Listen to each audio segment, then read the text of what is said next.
శుభోదయం. క్రీస్తునందు ప్రియమైన దేవుని బిడ్డలారా, మన రక్షకుడైన యేసుక్రీస్తు వారి యొక్క పరిశుద్ధ నామములో మీ అందరికి ఉదయకాల శుభాలు తెలియజేస్తున్నాను. 16th జాన్లోనికి దేవుడు మనల్ని ప్రవేశపెట్టి ఈ ఉదయం దేవుని యొక్క స్వరమైనటువంటి కృపను, ఈ ధన్యతను దేవుడు మనకు అనుగ్రహించినందులకు మన దేవునికి ఎంతగానో కృతజ్ఞతలు చెల్లించాల్సిన వారుగా ఉన్నాం. ఈ దిన మనం తీయాల్సిన దిన ఆహారంలో దేవుని యొక్క వాక్యాన్ని మనం జ్ఞాపకం చేసుకున్నాం. మొదటి రాజుల గ్రంథం 6వ అధ్యాయం 12వ వచనాన్ని మనం చదువుకుందాం. ఈ మందిరము నీవు కట్టించుచున్నావే, నీవు నా కట్టలను నా న్యాయ విధులను అనుసరించి నడుచుకొనుచు నేను నియమించిన ఆజ్ఞలన్నిటినీ గైకొని ఎడల నీ తండ్రి అయిన దావీదుతో నేను చేసిన వాగ్దానమును నీ పక్షముగా స్థిరపరచెదను.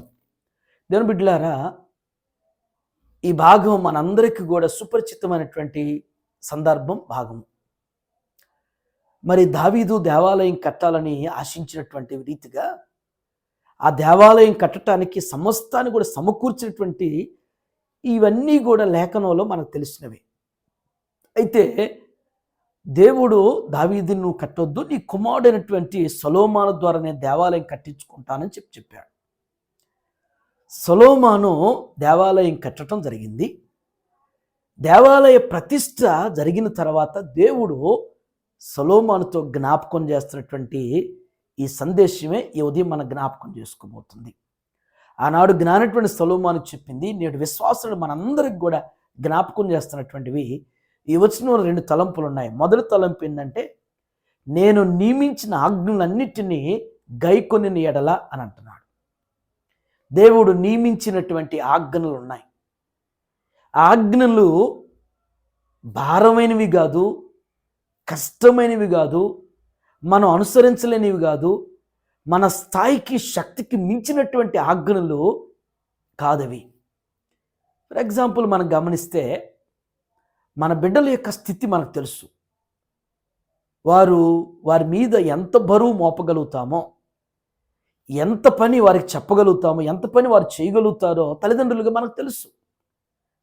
మోయగలిగినటువంటి భారాన్ని, చెప్పగలిగినటువంటి చేయగలిగినటువంటి పనిని మన బిడ్డలకి అప్పగిస్తాం. మించిన బరువు ఎత్తము, చేయలేనటువంటి పనిని మన బిడ్డలకి చెప్పటానికి ఏ తల్లిదండ్రులు కూడా ఇష్టపడరు కదా, ఏ తల్లిదండ్రులు కూడా అనుకోరు కదా. మరి భూలోక తల్లిదండ్రులమే మనం ఎలా ఉన్నప్పుడు మన పరమ తండ్రి మనకు ఇచ్చుతున్నటువంటి ఆ ఆజ్ఞలైనటువంటివి మనం గైకొనలేనటువంటివి, మన బరువులు అంటే వాటిని అనుసరించలేనటువంటివి కాదు కదా. అందుకని ఇక్కడ జ్ఞాపకం చేసిన మాట, నేను నియమించిన ఆజ్ఞలన్నిటినీ గైకొనిన ఎడల. రెండో తలంపు, నీ తండ్రి అయిన దావీదుతో నేను చేసిన వాగ్దానమును నీ పక్షముగా స్థిరపరుస్తాను. నీ తండ్రి అయినటువంటి దావీదుకి నేను చేసిన వాగ్దానాలు ఉన్నాయి.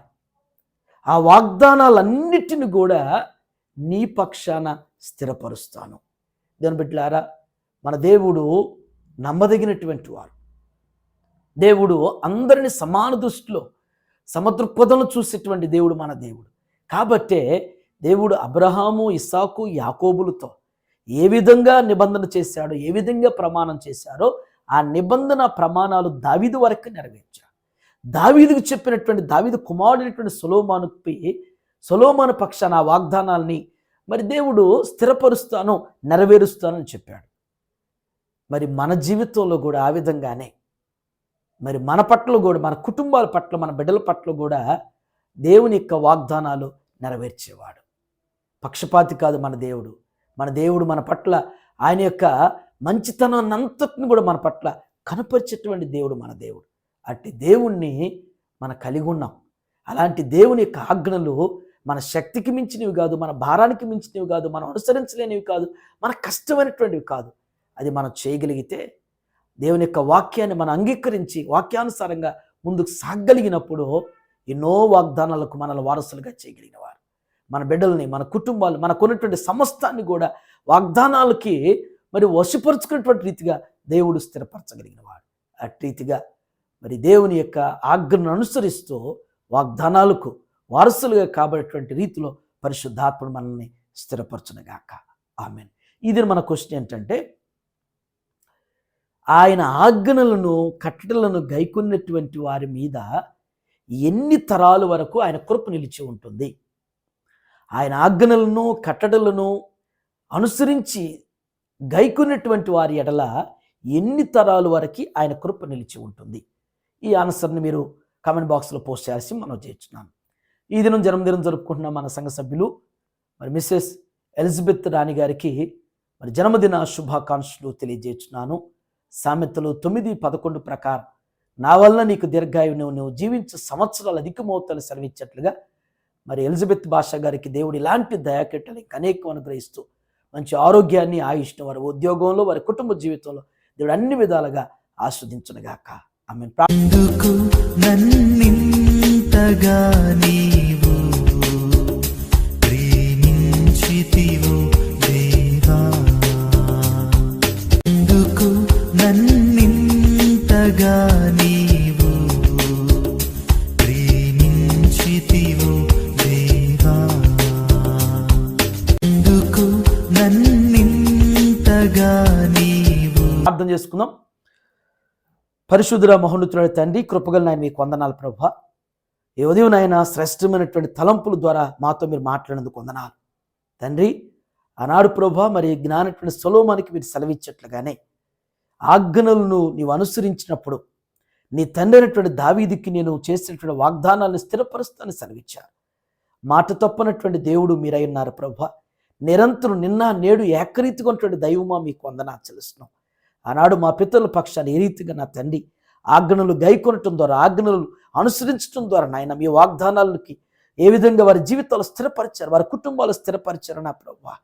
అయ్యా మరి దావీదును బట్టి సొలొమోను ఏ రీతిగా ఆస్వాదించారు, సొలొమోను బట్టి నేటి తరమైనటువంటి నేటి విశ్వాసాల మమ్మల్ని కూడా ఆ విధంగా మీరు ఆస్వాదించబోతున్నందుకు మీకు వందనాలు చెల్లిస్తూ దేవా, నిరంతరం నా తండ్రి నూతన సంవత్సరం పరిముఖ్యంగా నా ప్రభువా మీ యొక్క వాక్యాన్ని అనుసరించేటువంటి ఆత్మీయ స్థితిలో మమ్మల్ని ఇంకా బలపరచండి. అటు రీతిగా నా తండ్రి దేవ మా అందరి జీవితంలో నాయన ఆశ కలిగి నా ప్రభువా అనుసరించేటువంటి ఆత్మీయ స్థితిలో స్థిరపరచండి. ఇది నాయన టీఎల్సీ ఆహారం చూస్తున్న ప్రతి బిడ్డని ప్రతి కుటుంబానికి జ్ఞాపకం చేసుకోండి. బిడ్డలు చేయనటువంటి వారి పనుల్లో వారి ప్రయాణాల్లో బాధ్యతల్లో మీరు వెన్నంటుని నడిపించి సహాయం చేయండి. ఇది నాయన మరి జన్మదినం జరుపుకుంటున్నటువంటి మా ప్రియులు ఎలిజబెత్ రాణి గారిని జ్ఞాపకం చేసుకోండి. ఇలాంటి జన్మదినాలు వారి జీవితంలో ఇంకా అనేకం పొందుకోవటానికి నాయన మీద అవసరాలకి మంచి ఆరోగ్యాన్ని ఆయుష్ను దయచేయండి.